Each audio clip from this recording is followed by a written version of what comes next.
નમસ્કાર મિત્રો, હું ઓપ્ટોમેટ્રિસ્ટ કક્ષા દેસાઈ સ્વાગત કરું છું ગ્લોકોમા 101 પોડકાસ્ટમાં. આજે આપણે વાત કરવા જઈ રહ્યા છીએ એક એવી બીમારીની જે સાયલન્ટ થીફ ઓફ સાઇટ કહેવાય છે, ગ્લોકોમા. આ વિષય પર પ્રકાશ પાડવા માટે આપણી જોડે જોડાયા છે જાણીતા ગ્લોકોમા સ્પેશિયલિસ્ટ ડૉક્ટર કુંજ નાયક. તો ચાલો જાણીએ ગ્લોકોમા શું છે. Sir, welcome to the podcast. Thank you. Sir, તમે જણાવી શકો what is glaucoma? Yes, sure. તો ગ્લોકોમા એક એવી બીમારી છે જેમાં આંખમાં પ્રેશરનું પ્રોબ્લેમ આવે છે, એટલે કે પ્રેશર વધે છે. જેવી રીતે આપણા શરીરમાં બ્લડ પ્રેશર હોય એવી રીતે આંખમાં પણ નોર્મલ એક સ્તરે પ્રેશર જળવાઈ રહેવું જોઈએ. આ પ્રોબ્લેમમાં પ્રેશર વધવાના કારણે પાછળની નસ પર દબાણ પડે છે અને એના કારણે દબાણ પડવાના કારણે પાછળની નસ પર ખરાબી આવે છે. આ પ્રોબ્લેમમાં મોસ્ટલી નજર જે ખરાબ થાય છે સાઈડ પરથી ખરાબ થાય છે, જેના કારણે લોકોને ખબર પડતી નથી કે આ ગ્લોકોમાનો પ્રોબ્લેમ થયો છે.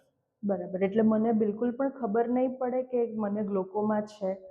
સો 99% પેશન્ટ્સમાં આ પ્રોબ્લેમ ખબર પડતી નથી. જ્યારે તમે અમારી આંખની તપાસ માટે આવો રેગ્યુલર ચેકઅપ માટે, ત્યારે જ તમને કહેવામાં આવે કે તમને ગ્લોકોમા હોઈ શકે, ગ્લોકોમા નહીં હોઈ શકે. સો 99% પેશન્ટ્સમાં આમાં કોઈ સિમ્ટમ્સ હોતા નથી આંખ લાલ થવી કે નથી આંખમાંથી પાણી પડવું, નજરમાં ઓછો વધારો નહીં થવો. કારણ કે જે બી નજર તમારી ઓછી થાય છે એ સાઈડ પરથી ઓછી થાય છે. સેન્ટર નજર તમારી સારી જ રહે છે, જેના કારણે પેશન્ટ્સને એવું જ લાગે છે કે મને ચશ્મા નથી, મને સારું દેખાય છે અને મને કોઈ પણ આંખનો પ્રોબ્લેમ નથી. બરાબર, એટલે જો એના કોઈ સિમ્ટમ્સ ના હોય તો કયા વ્યક્તિઓએ આ તપાસ કરાવવી જોઈએ ઝામરની? Very good question. સો આમાં કેવું છે કે ઝામરની તકલીફ સ્પેશિયલી 40 વર્ષથી, મોસ્ટલી પેશન્ટ્સમાં 40 વર્ષ પછી જ આ તકલીફ ચાલુ થાય છે.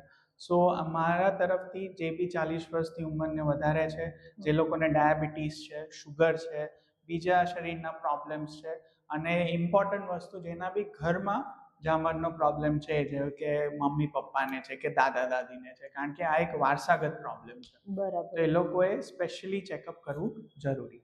સર, તમે કીધું એમ આ જે ગ્લોકોમા છે એ વારસાગત છે, તો બાળકોમાં પણ આ વારસાગત રીતે આવી શકે છે? યસ, 100%. સો આ જે બાળકોમાં થતો ઝામર છે એક જટિલ ઝામર છે, જે લોકોને ઓલવેઝ આંખમાંથી સિમ્ટમ્સ આવે, એટલે કે આંખમાંથી પાણી પડવું, એમને દેખાવું નહીં, આંખ ઓલવેઝ નીચે રાખીને ચાલવું, પ્રકાશમાં જાઓ તો પ્રકાશ એ લોકોને બહુ તકલીફ આપે, એ લોકોની ઓલવેઝ નજર નીચે હોય. સો આવી બધી તકલીફો બાળકોમાં જોવા મળે, બાળકોના ઝામરમાં. અને સ્પેશિયલી એ લોકોએ જલ્દી ટ્રીટમેન્ટ કરાવવી જરૂરી, કારણ કે આ ઝામર એક ટ્રીટેબલ વસ્તુ છે. અગર પહેલી સર્જરી કરીએ તો જ સરખું થાય. સર્જરી વગર ટીપાથી આમાં કામ ચાલતું નથી. બરાબર, તો ઝામરની બીજી કઈ સારવાર થઈ શકે છે, સર? સો ઝામરમાં કેવું છે કે પાછળની નસ પર એકવાર દબાણ પડી ગયું હોય, નજર થોડી ખરાબ થઈ ગઈ હોય, તો goal of the treatment always એવો જ રહે કે આપણે જેટલી નજર છે એને ટકાવી રાખીએ, બચાવી રાખીએ. અને એના માટે શું કરવાનું? તો તમારે આંખના પ્રેશરના ડ્રોપ્સ આવે, then તમારું ફોલોઅપ્સ આવે. ફોલોઅપ્સમાં આંખની પાછળના પડદાની તપાસો આવે. રેગ્યુલર 4 મહિને પ્રેશર ચેક કરાવવું અને 6 થી 1 મહિને 1 વર્ષે તમારે પાછળની નસની તપાસ કરાવવી બહુ જ મહત્વપૂર્ણ છે. અગર નહીં કરાવો તો નસ ધીરે ધીરે ખરાબ થતી જાય, તમારી જ નજર બગડતી જાય. બરાબર, થેન્ક યુ સર, તમે આટલું બધું જણાવ્યું ગ્લોકોમા વિશે. હવે last but not the least, glaucoma awareness week ચાલે છે, તો 2 sentences from you for our audience. પાક્કું. સો મેઇન વસ્તુ છે ગ્લોકોમા જલ્દી ડિટેક્ટ કરવું. જલ્દી ડિટેક્ટ થાય તો અર્લી ડ્રોપ્સ ચાલુ કરવા, અને જરૂર પડે તો જલ્દી સર્જરી કરાવી લેવી, કારણ કે early detection is important. Detect early and treat early, that is the only message I will give.